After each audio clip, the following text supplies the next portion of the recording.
देखो यार, एक अच्छी बुक तुम्हारे नंबर बढ़ाए ना बढ़ाए, लेकिन एक खराब बुक तुम्हारे बहुत ज्यादा नंबर घटा सकती है। इसी वजह से इस वीडियो को ध्यान से देखो, जिससे कि तुम लोग अपने प्रिपरेशन का बहुत सारा टाइम फालतू के क्वेश्चंस और फालतू की बुक सॉल्व करने में ना वेस्ट कर रहे हो। आज के इस वीडियो को देखने के बाद तुम्हें क्लियरिटी आ जाएगी कि तुम्हें किन किन बुक्स को अच्छे से सॉल्व करना है, रेफरेंस बुक सॉल्व करनी है कि नहीं, अपना सिलेबस कैसे कंप्लीट करना है और सिलेबस कंप्लीट करने के लिए कौन से बुक्स का इस्तेमाल करना है। तो इन सब चीजों की जानकारी तुम लोग को इस वीडियो में मिल जाएगी। इस वीडियो के एंड तक तुम अपने हाथ में 2-3 बुक्स लेकर कहोगे हाँ बस इन्हीं बुक्स से मैं पढ़ूंगा और इन्हीं बुक्स से मुझे 95% आतंक तरीके से आ जाएंगे। फैक्ट्स पर बातें होंगी, कोई भी प्रमोशन नहीं कर रहा हूं मैं किसी भी कंपनी वगैरह ब्रांड वगैरह का। हम लोग इस वीडियो में रियलिटी में देखेंगे कि आखिर तुम लोगों को किन किन बुक्स की जरूरत है और नए पैटर्न के हिसाब से तुम लोगों को कौन कौन से बुक्स से पढ़ना चाहिए। तो चलो यार, बिना टाइम वेस्ट किए शुरू करते हैं। देखो यार, तुम किन बुक्स को सिलेक्ट करते हो वही डिसाइड करेगा कि आगे आने वाले 2-3 महीने तुम किन बुक से पढ़ रहे होगे और उससे तुम्हारा प्रिपरेशन कितने लेवल तक जाएगा। तो ये बहुत इंपॉर्टेंट है कि तुम लोग अपने आप को पहले देखो कि आखिर तुम्हें कौन कौन से बुक्स की नीड है, तुम्हारा प्रिपरेशन कहाँ तक पहुंचा है और तुम कितना टाइम इन्वेस्ट करना चाहते हो क्वेश्चंस वगैरह बनाने में। और अगर देखा था कि मैं तुम लोग कोई बुक लेने की सोच रहे हो कि नहीं मेरा चुटपुटिया दोस्त ये वाली बुक सॉल्व कर रहा है, मैं भी यही वाली ले लेता हूँ, या फिर यूट्यूब पर ये वाली बुक बहुत फेमस हो रही है इसी वाली को ले लेता हूँ। सो ऐसे सब टाइप के फैसले लेने से पहले खुद को देखो कि तुम्हारा प्रिपरेशन कहाँ तक गया है। और उसके लिए मैंने तुम्हारे लिए प्रॉपर एक चार्ट बनाया है जिससे कि तुम लोगों को ये चूज करने में आसानी हो कि तुम अभी किस लेवल पर हो। देखो यार, किसी भी एग्जाम में तुम्हारे 3 लेवल के क्वेश्चंस आते हैं। पहले नॉर्मल क्वेश्चंस जो ज्यादा मात्रा में रहते हैं, फिर इसके बाद आते हैं थोड़े हार्ड और मीडियम टाइप के क्वेश्चंस, फिर आते हैं हॉट्स क्वेश्चन। हॉट्स क्वेश्चन वो क्वेश्चन होते हैं यार जिनको सॉल्व करने के लिए बहुत दिमाग लगाना पड़ता है और कई कॉन्सेप्ट्स को मिलाकर उनका एक सॉल्यूशन आता है। अब देखो यार, तुम्हारे बोर्ड एग्जाम में करीब 60 से 70% तुम्हारे ये नॉर्मल क्वेश्चंस ही रहते हैं और कुछ इसमें खास रॉकेट साइंस वगैरह नहीं रहता है। अगर तुम बस अपना सिलेबस ही कंप्लीट कर लोगे तो तुम्हारा इतना 60 से 70% क्वेश्चन आसानी से बन जाएंगे। लेकिन कुछ क्वेश्चंस ऐसे होते हैं यार जिनमें थोड़ा कॉन्सेप्ट्स की जरूरत पड़ती है। तुम्हारे कॉन्सेप्ट्स थोड़े स्ट्रांग होने चाहिए और तुम्हें थोड़ी नॉलेज होनी चाहिए उस टॉपिक के बारे में। वैसे टाइप के क्वेश्चंस यार हार्ड और मीडियम हार्ड क्वेश्चंस रहते हैं और करीब तुम्हारे क्वेश्चन पेपर में 20 से 30% यही मीडियम हार्ड और हार्ड टाइप के क्वेश्चंस रहते हैं। इन्हें सॉल्व करने के लिए यार ये जरूरी है कि तुम लोग कुछ प्रीवियस ईयर क्वेश्चंस कर रहे हो या फिर सैंपल पेपर्स वगैरह सॉल्व किए हुए हो और कुछ क्वेश्चंस की यार प्रैक्टिस किए हुए हो। तो अगर तुम्हारा इतना प्रिपरेशन है कि तुमने प्रीवियस ईयर क्वेश्चंस वगैरह सॉल्व कर लिए हैं, सैंपल पेपर सॉल्व कर लिए हैं और कुछ क्वेश्चंस वगैरह की प्रैक्टिस भी कर ली है, तो तुम्हारे आसानी से हार्ड वाले क्वेश्चंस भी बन जाएंगे। और अगर हम लोग इन दोनों को मिला दे तो करीब 85 to 90% जो तुम्हारे क्वेश्चंस रहते हैं वो इन्हीं दोनों को मिलाकर आते हैं। और अगर कॉमन सेंस को अपने बगल में बैठाकर सोचोगे तो तुम लोगों को कुछ खास कद्दू में तीर नहीं मारना पड़ा इतने नंबर लाने के लिए। इसी वजह से सब लोग बोलते हैं कि बोर्ड एग्जाम में नंबर लाना बहुत आसान होता है। और एक और बात तुम लोग नोटिस कर रहे होगे कि इतने नंबर लाने के लिए कोई खास स्पेशल वाली रेफरेंस बुक या फिर स्पेशल टाइप की क्वेश्चन बैंक की जरूरत नहीं है। तुम लोग नॉर्मल अपना सिलेबस एनसीईआरटी वगैरह के थ्रू, अपने नोटबुक के थ्रू कंप्लीट कर सकते हो। इसके बाद previous year question, sample papers और प्रैक्टिस करने के लिए कुछ क्वेश्चंस तुम लोगों को इजीली अवेलेबल हो जाते हैं। इसके बाद आते हैं यार एक और टाइप के क्वेश्चन जो कि होते हैं हॉट्स क्वेश्चन। और यार तुम्हारे क्वेश्चन पेपर में करीब 10% तक ये हॉट्स क्वेश्चन रहते हैं और यही डिसाइड करते हैं कि किसका 98 आएगा, किसका 99 आएगा, किसका 99.6 आएगा, किसका 99.8 आएगा। ये सारी डिसाइड करते हैं यही हॉट्स क्वेश्चन, क्योंकि यार इनको साधारण तरीके से तुम लोग सॉल्व नहीं कर सकते हो। उसके लिए तुम्हारी बहुत ज्यादा प्रैक्टिस होनी चाहिए, तुम्हारे कॉन्सेप्ट्स वगैरह बहुत ज्यादा स्ट्रांग होने चाहिए और जितने ज्यादा तुम लोग क्वेश्चन प्रैक्टिस करोगे, हार्ड क्वेश्चन प्रैक्टिस करोगे, उतने ही चांसेस रहेंगे कि ये 10% क्वेश्चन में से तुम लोग ज्यादा से ज्यादा बना पाओगे।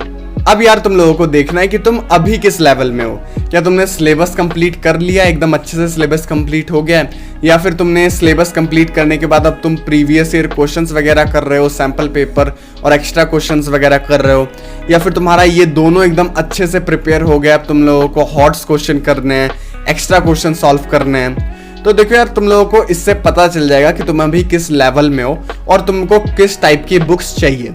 जैसे कि यार सिलेबस कंप्लीट करने के लिए कुछ खास रेफरेंस बुक वगैरह की जरूरत नहीं है।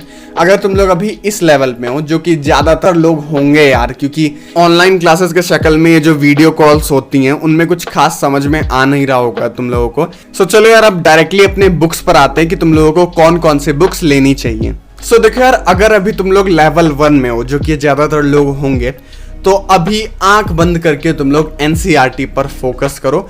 बस एनसीईआरटी को सॉल्व करो, उसको अच्छे से, उसके जितना भी तुम्हारा सिलेबस दिया गया है उसको कंप्लीट करने की कोशिश करो। ये रेफरेंस बुक वगैरह में अगर उलझने जाओगे तो बहुत ज़्यादा टाइम वेस्ट होगा और अभी वो तुम्हारे लिए कुछ बेनिफिशियल है भी नहीं। और इसके बाद जैसे ही तुम्हारा एनसीईआरटी का ये जो सिलेबस वगैरह है ये कंप्लीट हो जाता है और तुम लोग थोड़ा एनसीईआरटी से फेमिलियर हो जाते हो, इसके बाद तुम सॉल्व करो एनसीईआरटी एग्जाम्पलर। क्योंकि यार अभी प्रीवियस ईयर क्वेश्चन अवेलेबल है नहीं, क्योंकि यार वक्त और जज्बात दोनों ही चेंज हो गए हैं, तुम्हारा सिलेबस और पैटर्न दोनों ही चेंज हो गया। अब एमसीक्यू क्वेश्चंस आ रहे हैं तो तुम्हें प्रीवियस ईयर क्वेश्चन कुछ खास मिलेंगे नहीं। इसी वजह से एनसीईआरटी एग्जाम्पलर के जो मोस्ट इंपॉर्टेंट क्वेश्चंस तुम लोगों को लगते हैं उन सबको सॉल्व करो। तुम्हारे एनसीईआरटी में भी कुछ ऑब्जेक्टिव टाइप क्वेश्चंस हैं, उन सबको सॉल्व करने की कोशिश करो। क्योंकि देखो यार, सीबीएसई वालों को भी पता है कि ये लॉकडाउन की वजह से, कोरोना की वजह से पढ़ाई वगैरह कुछ खास हुई नहीं है। इसी वजह से यार एनसीईआरटी से बाहर तो एकदम आ ही नहीं सकता है, आएगा ही नहीं, ये लिख दो तुम लोग। सो एनसीईआरटी और एनसीईआरटी एग्जाम्पलर पर अभी फोकस करो और कुछ करने की जरूरत नहीं है। ये दोनों जब अच्छे से कर लेते हो, तुम लोगों को कॉन्फिडेंस आ जाता है, तब तुम लोग अपने थर्ड लेवल पर जा सकते हो। मतलब कोई भी रेफरेंस बुक सॉल्व कर सकते हो, आरडी, आरएस या फिर कई रेप्यूटेड पब्लिकेशंस की बुक्स जैसे ओसवाल हो गया, एग्जाम आइडिया हो गया, एजुकार्ट हो गया। इन सब की बुक्स में जो एक्स्ट्रा क्वेश्चंस रहते हैं, क्वेश्चन बैंक्स रहते हैं, इन सबको फिर इसके बाद तुम लोग सॉल्व कर सकते हो। इससे तुम्हारा क्या होगा, प्रिपरेशन और अच्छा होगा और अच्छे से तुम लोग प्रिपरेशन कर पाओगे। लेकिन रेफरेंस बुक्स लेने से पहले एक बात ध्यान रखना कि तुम्हारी जो भी रेफरेंस बुक है वो तुम्हारे सिलेबस को कवर कर रही हो। भले ही रिड्यूस सिलेबस के अकॉर्डिंग ना हो, लेकिन कम से कम तुम्हारा पूरा सिलेबस हो उस बुक में। इसके बाद यार वो एक नेशनल लेवल की पब्लिकेशन के थ्रू हो, ये नहीं कि तुम लोग कोई लोकल पब्लिकेशन की बुक फॉलो करने लग जाओ। क्योंकि देखो यार, अभी के टाइम पर जब पूरा पैटर्न, सिलेबस दोनों ही चेंज हो गया है, तो नेशनल लेवल की बुक पर भी रिलाई करना मुश्किल हो रहा है, तो लोकल की तो तुम लोग छोड़ ही दो। नेशनल लेवल का थोड़ा यार ये रहता है कि उन लोगों का जो भी कंटेंट रहेगा वो थोड़ा बहुत रेलेवेंट रहेगा और हो सकता है वो नए क्वेश्चन पेपर से थोड़ा बहुत मैच करें। और एक और चीज ध्यान में रखना कि वो तुम्हारे औकात के अंदर हो, मतलब कि तुम लोग उसको कवर कर पाओ। ये नहीं कि तुम 1000-2000 पन्नों की कोई भी ऐसे आदमखोर बुक खरीद कर ले आए हो और सोच रहे हो कि नहीं यार इस चैप्टर से 1000 क्वेश्चन मैं सॉल्व करूंगा ही। इसी वजह से अपने हिसाब से जितना तुम्हारी कैपेसिटी है उसी के हिसाब से बुक खरीदो, अपनी पतली मोटी बुक जो तुम लोगों को सॉल्व करने में इजी पड़े। ये थे 3 टिप अगर तुम लोग कोई रेफरेंस बुक्स वगैरह खरीदते हो। एंड जैसा कि मैंने पहले कहा कि कोई भी रेफरेंस बुक खरीद लो, एग्जाम आइडिया हो गया, एजुकार्ट हो गया, ओसवाल हो गया, ये सभी लोग यार अच्छी बुक्स बनाते हैं, कोई भी तुम लोग खरीद लोगे काम हो जाएगा। लेकिन कोई भी बुक्स खरीदने से पहले मेक श्योर कि तुम लोग एनसीईआरटी अपना स्ट्रॉन्ग कर रखे हो और एनसीईआरटी एग्जाम्पलर के कुछ क्वेश्चंस वगैरह तुम लोग बना रखे हो। सो यही था यार तुम्हारा प्रॉपर बुक से रिलेटेड वीडियो। मुझे लगता है तुम लोगों को क्लियरेंस आ गई होगी कि तुम लोगों को अभी क्या करना चाहिए, कौन से बुक से पढ़ना चाहिए।